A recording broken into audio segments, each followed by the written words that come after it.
तो आज का हमारा टॉपिक है प्रोनाउन। तो जानते हैं प्रोनाउन की कुछ मज़ीद तफसील। इसको स्टार्ट करने से पहले ये जान लेना ज़रूरी है कि pronoun are very limited in number. There are a few pronoun in number, they are used at the place of countless nouns. के काउंटलेस नाउन्स की बजाय इस्तेमाल किए जाने वाले ये चंद अल्फाज जिन्हें हम प्रोनाउन कहते हैं वो किस तरह से इस्तेमाल किए जाते हैं, इनका यूज़ क्या है और उनकी क्या काइंड्स हैं, आइए देखते हैं।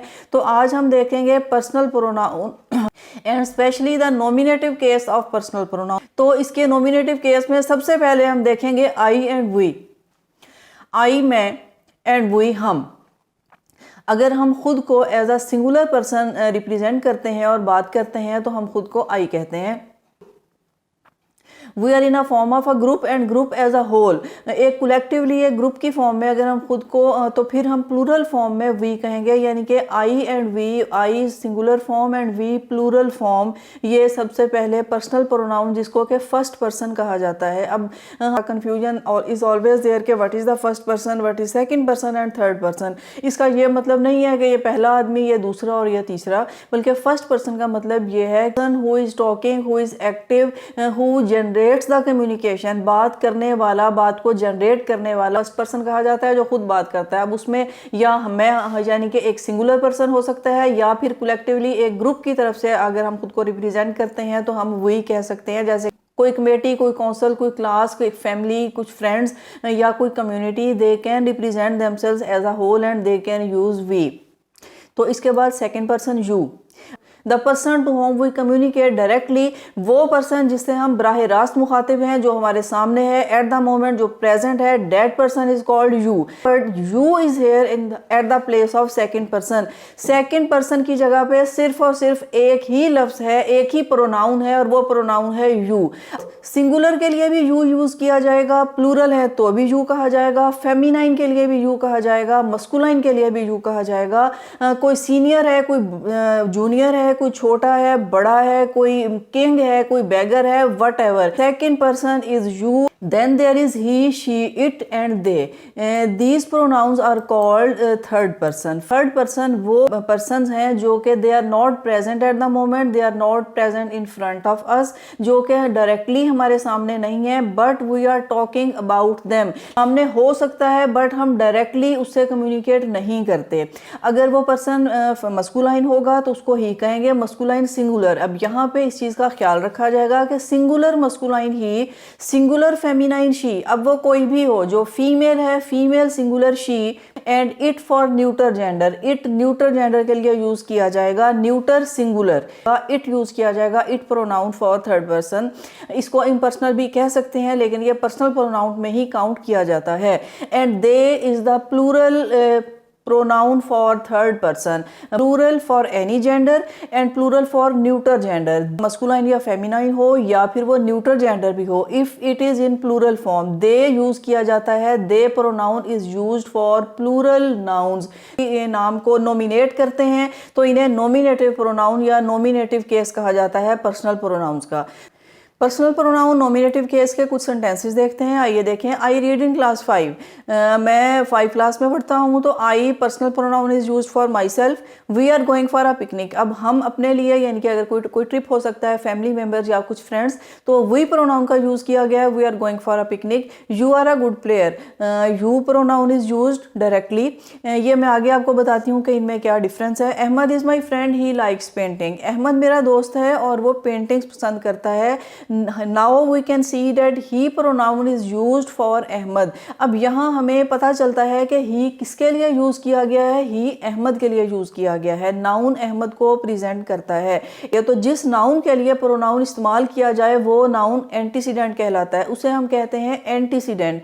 एंटीसीडेंट यानी कि अहमद एंटीसीडेंट है और ही प्रोनाउन यूज़ किया गया है। इसका यही मतलब है कि ये ही, शी और दे, ये प्रोनाउन ये क्लियर करते हैं इस बात को कि ये किस नाउन की बजाय है इस्तेमाल किए गए हैं।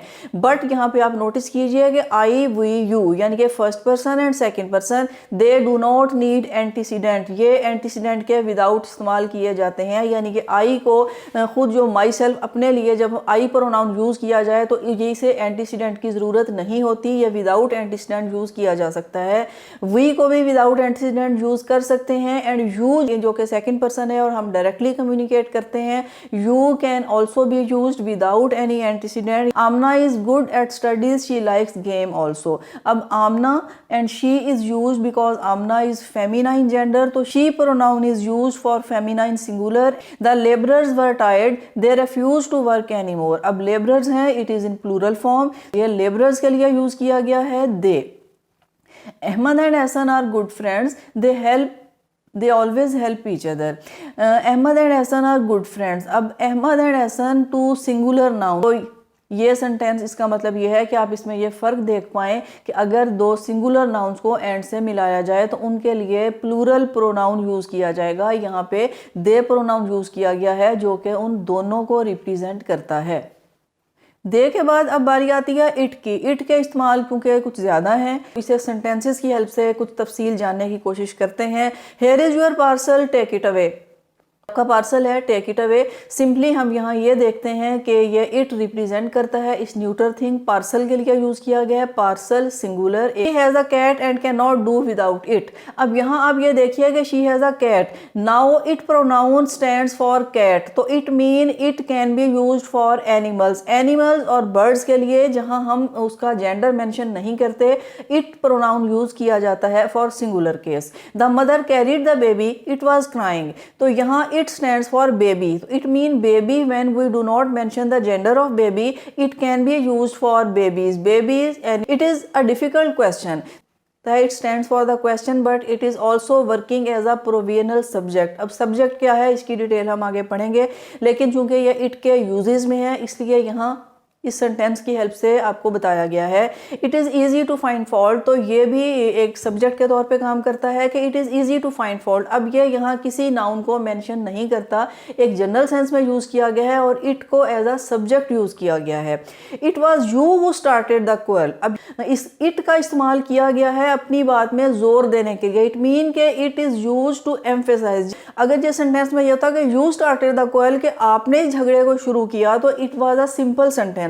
बट जब ये सेंटेंस इस फॉर्म में लिखा गया कि इट वाज यू, ये आप ही थे जिसने यू स्टार्टेड द क्वारल, जिसने ये लड़ाई झगड़ा शुरू किया, को स्पेसिफाई किया गया, पॉइंट आउट किया गया कि इट वाज यू, तो ये है जोर देने के लिए। The purpose is to emphasise on you, आपके एम्फेसाइज किया जा रहा है और इट को as a provisional subject use किया जा रहा है। It is certain that he will come on time. अब ये भी कहा जा सकता है कि he will come on time, but it is certain, ये यकीनी बात है कि वो टाइम पे ही आएंगे। It is raining. अब इट इज रेनिंग, इट का इस्तेमाल किया जाता है मौसम के लिए। अब इट इज रेनिंग का इनफैक्ट इसका मीनिंग क्या है, आप देखें। इट इज रेनिंग का in fact it represented that rain is raining. अब in fact it stands for rain, it stand करता है रेन के लिए, बट ये एज अ सब्जेक्ट यूज किया जा रहा है कि इट इज रेनिंग। और इसी तरह जैसे कि हम कहते हैं कि it is fine, it is 10 o'clock, तो it mean it is used for weather, it is used for time, it is used for seasons, it is hot, it is summer, it is autumn, it is 10 o'clock. The last thing we should know about the use of personal pronoun, this is the sequence of using this personal pronoun. What is the sequence? Let's see. I and you are always punctual. And in second sentence, you and he must work together. In first sentence, there are two pronouns, I and you. And do remember that whilever we are going to use I and you mean first person and second person, we should keep first person before the second person. इसका मतलब यह है कि हम आई को you से पहले लिखेंगे, I and you, not you and I. While we are going to use second person and third person, according to the rule second person should be at first, के सेकेंड पर्सन को हम third person से पहले लिखेंगे। यहाँ you and he लिखा जाएगा, not he and you. I, he and you were negligent of our duties, and you, he and I never tell a lie. You can notice that in both these sentences, three pronouns are used. The pronouns are the same, but sequence is different. You can see that he is in the middle in both these sentences. और notice कीजिए, there is the difference in the meaning of these sentences. First sentence में जो काम है, it is not appreciable. ये कोई काबिल तारीफ बात नहीं है कि we're negligent of our duties, यानी कि जो ऐसा काम होगा जो कि that is not going to be appreciated, जहाँ हमें कोई तारीफ नहीं मिलने वाली, तो वहाँ हम किसको पहले रखेंगे? आई, खुद को। He and I never tell a lie. अब ये एक अच्छा काम है, the action is going to be appreciated and here you will be kept at first and then I will be kept at last and he will remain in the middle. कि अच्छे काम में आई बाद में और बुरे काम में आई को पहले रखा जाएगा। ही यानी कि third person, it will remain in the middle, ये मिडल में रहेगा और सेकंड पर्सन और फर्स्ट पर्सन की पोजीशन इस रूल के अकॉर्डिंग चेंज की जाएगी। तो ये था पर्सनल प्रोनाउन के यूज का sequence. I hope that the nominative case of personal pronoun will be clear to you. See you in the next video with some more detail.